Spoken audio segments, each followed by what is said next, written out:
My brother mocked me as the family loser at my father's birthday while secretly fearing my rise. For as long as I can remember, my older brother has been the absolute center of attention, the shining star everyone admired, while I was relegated to being the shadow of his manufactured perfection. He was always the model son, the outstanding student, the popular athlete, and, of course, the natural heir to the family empire that my father built from scratch.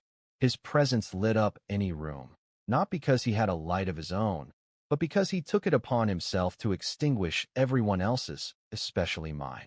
Since I was a child, I learned to live with that constant hateful comparison, with the insidious comments disguised as well-intentioned advice, with sarcastic laughter disguised as jokes between brothers, and with humiliations disguised as necessary truths for you to mature.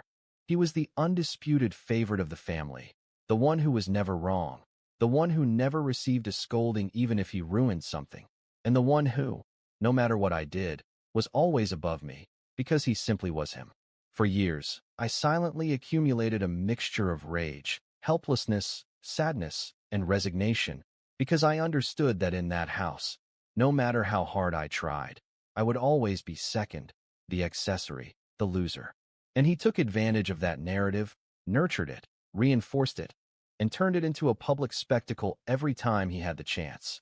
It became a kind of hobby for him to make me feel small, a family tradition that everyone tolerated because, supposedly, that's how brothers are. They always tease each other, as if that phrase were a valid justification for so many years of covert psychological abuse. And when someone dared to say something to him, he defended himself with that condescending little smile that made me so sick, and replied that he was just playing with me, and that it was not his fault that I was so sensitive. The episode that pushed me to write this story happened recently, during my father's last birthday party. It was one of those gatherings where even the cousins nobody remembers attend, where there is more wine than food, and where family masks are firmly in place to feign a harmony that never existed.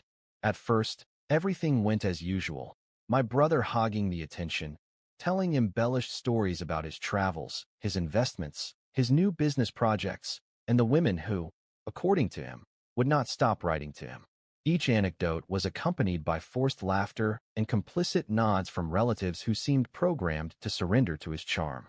I, as always, remained on the sidelines, pouring myself glass after glass of cheap wine, just to kill time and make the evening more bearable. But when it came time for the toast, in front of everyone present, including uncles, cousins, some of my dad's work friends, and even nosy neighbors whom no one had formally invited, my brother decided to finish off the night with one of his typical stabs disguised as a joke. He raised his glass with that confidence he has always had, stood on a chair as if he needed extra height to attract attention, and then, in the loudest voice he could muster, said, "I want to toast my younger brother, who, despite his countless failures, always tries. Although, well, we must accept that not all of us are born to win, right? Cheers to the family's most consistent loser." The laughter did not wait. There were those who laughed out of obligation, others out of habit, and a few more who laughed heartily, as if it really were the best joke of the night. I stood motionless, glass in hand, and a frozen smile that I did not know if it was from shame, from contained rage, or from pure helplessness. My father said nothing. My aunt just muttered under her breath that, "Oh, that's just him. He does not mean any harm," and my cousin patted me on the back, telling me not to take it personally. At that moment, as everyone returned to their conversations and their drinks, I understood that not only was I alone, but also that no one intended to acknowledge the harm it was causing me.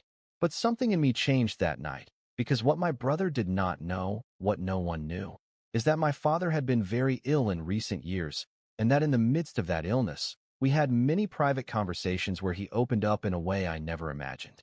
He confessed things to me that left me stunned. He made me promises, and he shared truths with me that he had kept for years. And one of those truths had to do with the will. Yes, that document that everyone assumes is written with my brother's name in gold letters.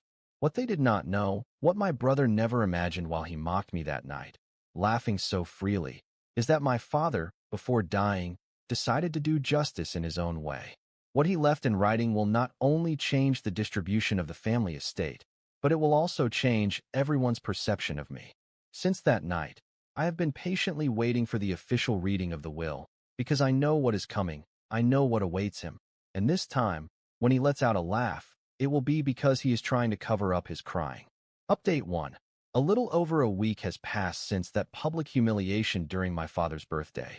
And although the days have followed their course with that routine that, in theory, should help everything return to normal, the truth is that nothing in me has felt normal since then.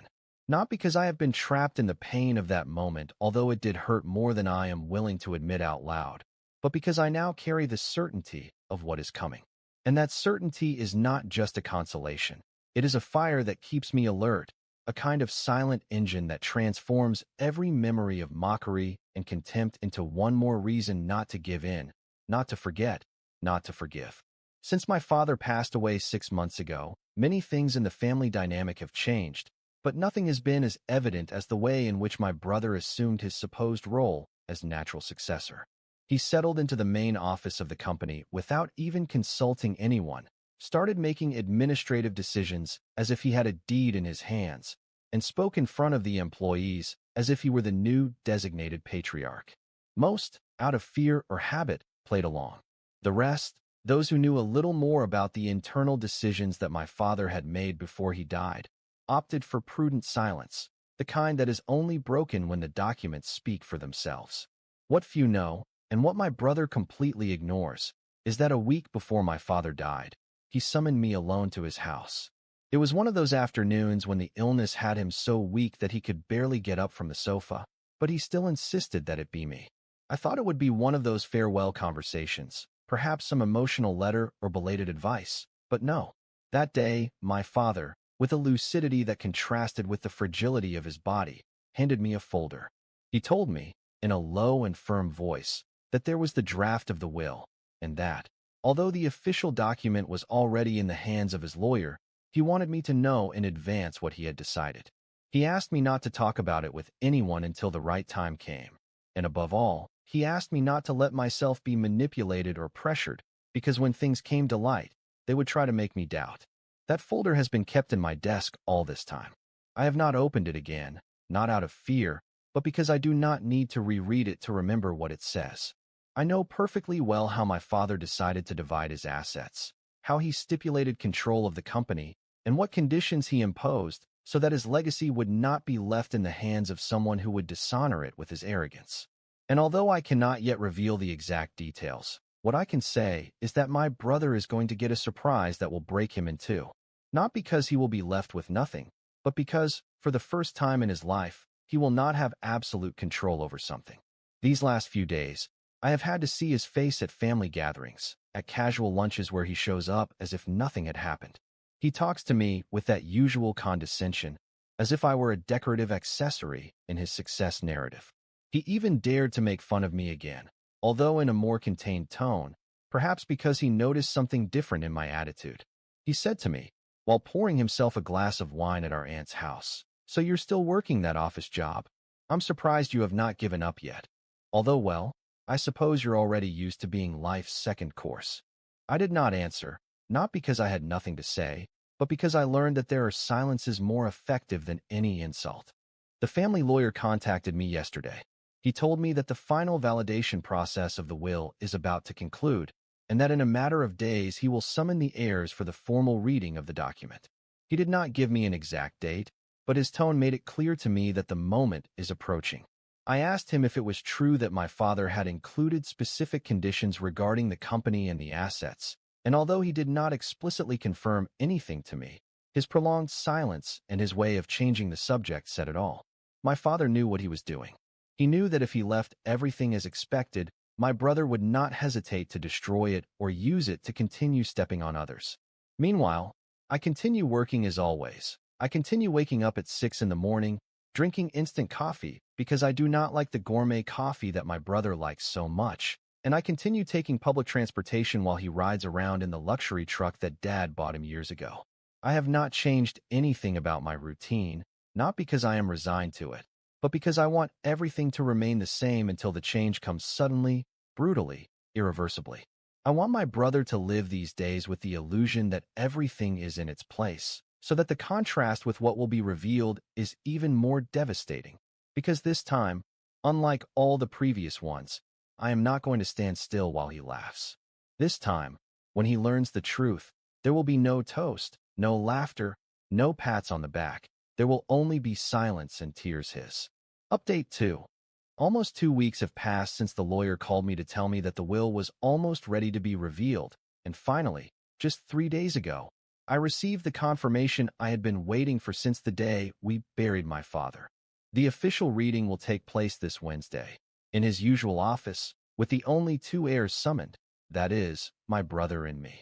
My voice did not tremble when I confirmed my attendance, but I must admit that when I hung up the phone, a mixture of anxiety and impatience invaded me, which has accompanied me ever since, like a constant shadow.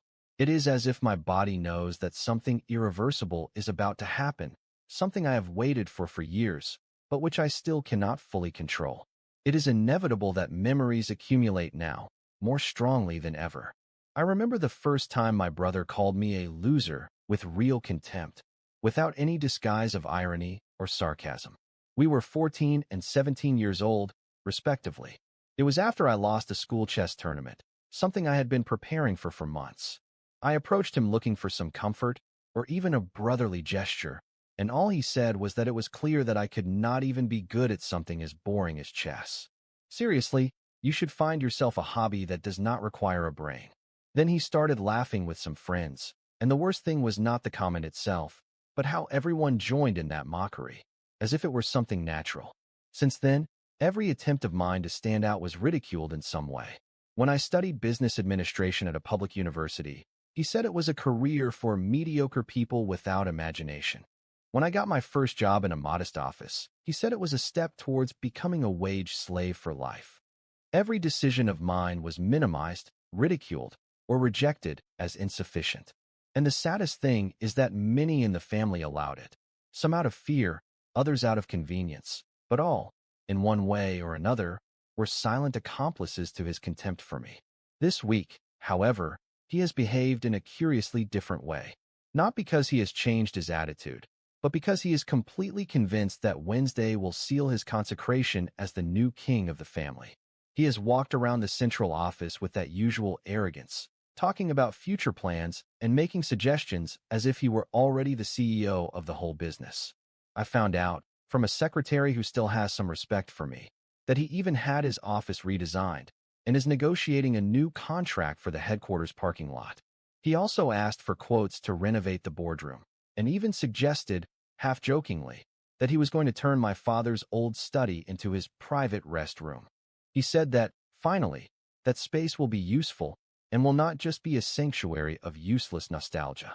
No one dared to contradict him, as always.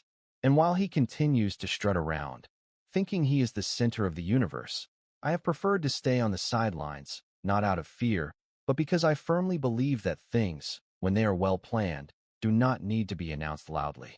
I just continued my work, answering emails, going through the company only when necessary. And yet, even in his silence, he cannot help but remind me how little he respects me. A few days ago, during a meal at one of our aunt's houses, he made a comment, in front of everyone, that made it clear how much he enjoys exercising his power. While cutting a piece of meat, he said, with a smile that he struggled to feign was casual, "This Wednesday the game is over. What we all know is finally formalized. Who really matters in this family?" Then he looked at me as if expecting a reaction. I did not give him one, not because I did not have one, but because I no longer need to defend myself. On Wednesday, the will speak, and its verdict will be much more effective than any argument I can make. What strikes me most in these days leading up to the reading is not his arrogance. I am so used to that it does not even surprise me, but the way in which others side with him, as if they did not know, or did not want to know, what is really coming.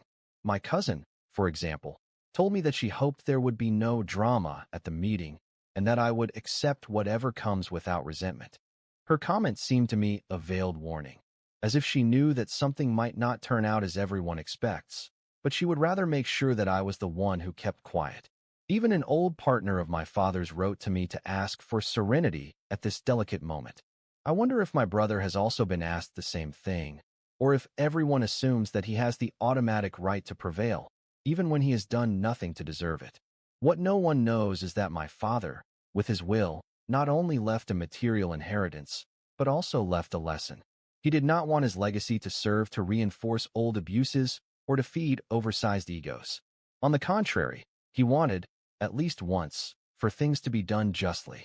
I know that he understood, better than anyone, what I had endured, and, although in life he did not know how, or did not want to, confront it directly, in his last months he found a way to level the playing field. And that, beyond money or property, is what I value most. There are only a few days left. Every night I go to bed with jumbled thoughts and my head full of possible scenarios. I imagine his face, his gestures, the words he will try to use when he hears what he does not expect. I even imagine the reaction of others, the discomfort of those who laughed with him in the background, thinking it was funny. But more than all that, what sustains me most now is knowing that the truth is about to come out, and that for the first time in a long time, it will be impossible to disguise it. Justice does not always arrive when you expect it, but when it does, it has a way of cutting deep. And this time, that wound will not be mine. Update 3. 3 days after the reading of the will, and I still wake up with the image of his broken face engraved in my memory, as if my mind refuses to let go of the exact moment when all his arrogance shattered like a damn glass crashing against the floor. It is funny how something that for so long was only a silent fantasy in my head, watching him face a reality that he could not manipulate or ignore, has now become a tangible, sharp memory. With every expression of surprise, every stuttered word, every forced silence, clinging to my thoughts like a scene you do not want to stop watching, because finally, after years of contempt and mockery, he finally had to bite the dust. The meeting took place in the office of the family lawyer, the same one my father used to go to in his later years, hoping to put in order what he could never fully control in life. It was a sober place, full of tall bookshelves, documents ordered with unhealthy precision, and a dense atmosphere that almost forced one to behave with unnatural seriousness. When I arrived, he was already there, sitting in one of the dark leather-upholstered chairs, with his leg crossed and that expression of superiority that has become so customary for him. He barely looked up to look at me. He said, mockingly, that the meeting seemed unnecessary to him, that it was obvious that Dad had left everything more than clear. He added, without being asked, that he himself had helped build that company, and that he could not imagine any scenario in which something would change that. I did not answer. There was no need. The lawyer, an elderly, meticulous, and visibly exhausted man from dealing with families like ours, simply cleared his throat, asked for silence, and opened the briefcase with the official papers. The reading began predictably. My father made it clear, in the preamble to the document, that it was a well-thought-out inheritance, the product of long reflections and lived situations that had forced him to rethink many things before his death. He stressed, and this the lawyer read with emphasis, that no part of the document obeyed emotional impulses or favoritism, but a clear will to do justice, within the framework of what he considered truly fair, not convenient. From that point on, I knew that the tone had completely changed. My brother started to fidget with his leg nervously, something he only does when he feels something is not right, and yet he tried to maintain his composure, as if nothing was happening. The first blow came with the company. Throughout his life, my brother believed himself to be the tacit owner of that legacy. He made sure everyone knew it. He walked around like he was the CEO, since he learned how to hold a tie. But in the will, my father stipulated that the company would be divided equally between the two of us. And not only that, but he included an absolutely devastating clause. Both partners must perform joint functions and respect the terms of professional coexistence under legal supervision. Any humiliating, degrading, or exclusionary behavior towards the other partner, particularly if it is repetitive and public, will automatically annul the participation rights of the person incurring in such misconduct for a period of no less than 1 year. When those words came out of the lawyer's mouth, the silence became a deafening noise. My brother stood motionless, as if he suddenly did not understand the language. It took him a few seconds to react, and when he did, his response was as predictable as it was pathetic. He said that it must be a mistake, that my father would never have put the leadership of the company at risk in that way, that clearly it was being misinterpreted. The lawyer, without even looking up from the papers, replied that the document had been signed before a notary, in full mental clarity, and with witnesses present. There was no mistake. What hurt him was not the clause itself, but that, for the first time, he was forced to treat me as an equal. And that, for someone like him, is much worse than losing money. But that was not all. Then came the point about the family home, the same one where we grew up, where for years he organized private parties with his friends, where I would lock myself in my room while he used the living room to hold meetings that always ended in laughter alien to my world. He always considered that house as his. He even said on one occasion that I should not have an opinion about renovations because that place is mine by natural right, brother. Well, according to the will, that house would not only not be for him, but my father left it entirely in my name, accompanying the decision with a phrase that still resonates in my head. To my younger son, for his ability to endure neglect, for never having asked for what he deserved, and for having been faithful despite the silence. My brother could not stand it. He stood up abruptly from his seat, shouted that it was all a mockery, that the will did not reflect our father's true will at all. He said that he was sure they had manipulated him, that maybe I had pressured him in his last days. The lawyer, fed up, looked at him pointedly and told him that if he did not calm down, he would suspend the reading. I watched him in silence, seeing how his mask cracked with every second that passed. I had never seen him so fragile, so out of control, so obviously defeated before. He tried to leave before the rest of the document was read, but he stayed out of pure pride, although his face was no longer that of the haughty man of always. Now he had his eyes downcast, his hands shaking, and a paleness that no filter of superiority could cover. I left that office with the feeling of having recovered something that had been stolen from me for years. It was not just an act of legal justice. It was an emotional restoration, a profound adjustment in a narrative that had been told for too long from a single angle. For the first time, I was not the loser. For the first time, I did not have to justify my existence to him, or to anyone. And best of all, I did not have to do anything untoward to achieve it. I just had to wait for the truth to come out, wait for the echo of his own laughter to return to him in the form of silence. And when we went out to the parking lot, while he could barely speak, and I started my car with an almost insulting calm, I saw him turn to me and mutter, in a dry, almost choked voice, that this would not stay like this. I said nothing. I just looked at him for a moment, then rolled up the window and left. I have nothing more to explain to him. He laughed at me for a lifetime. Today, finally, it was his turn to cry alone. Update 4. Exactly 1 week has passed since the reading of the will, and although at first glance everything seems to have returned to its usual course, the days go by.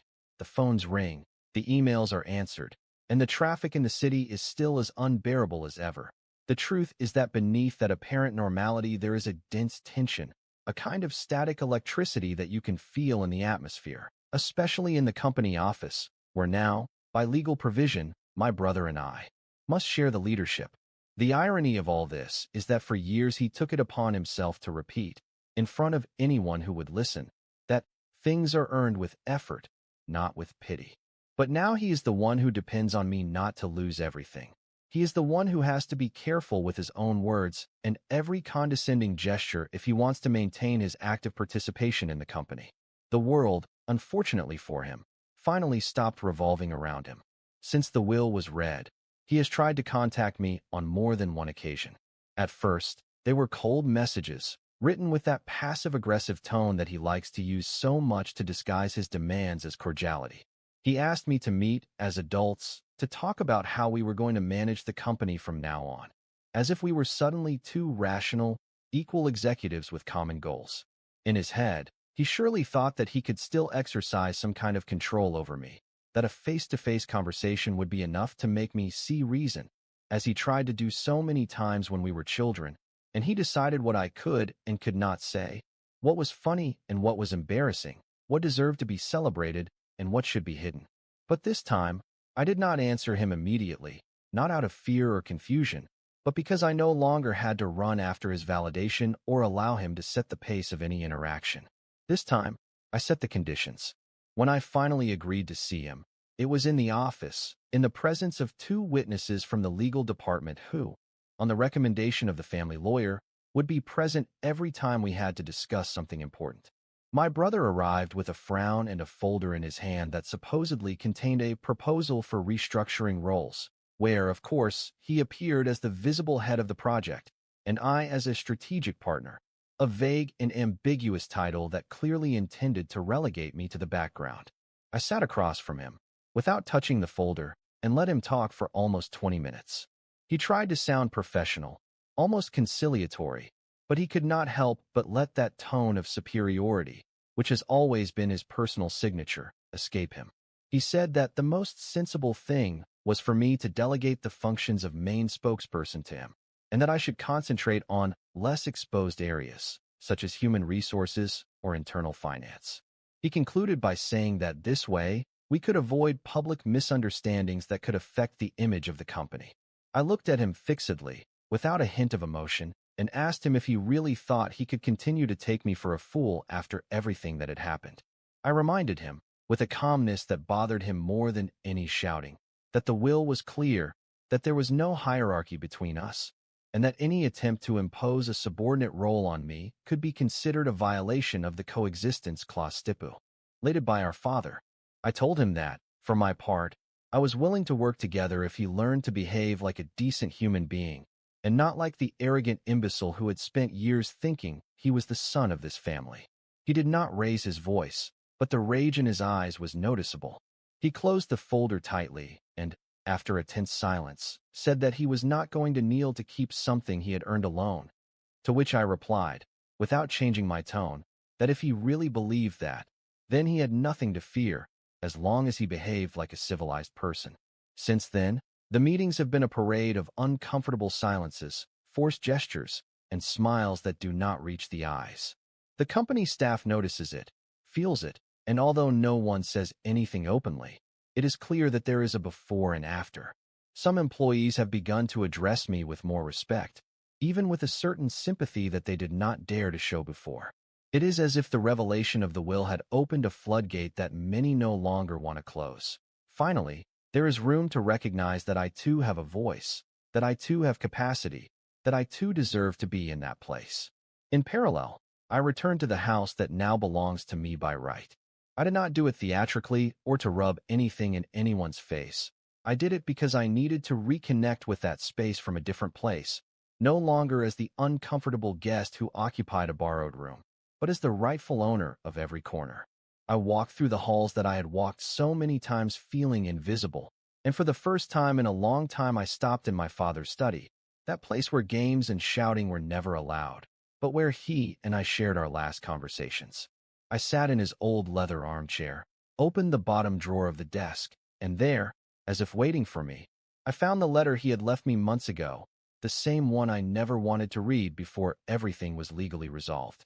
It was a short letter, written with that shaky handwriting that the illness left him, but loaded with brutal honesty. He asked me for forgiveness for having allowed my brother to impose his character on me for so long. He told me that he did not know how to intervene without making things worse, and that he deeply regretted not having balanced things in life. But the strongest part was when he wrote that deep down he always knew that I was the one who could really preserve the legacy with integrity, not out of ambition, but out of values.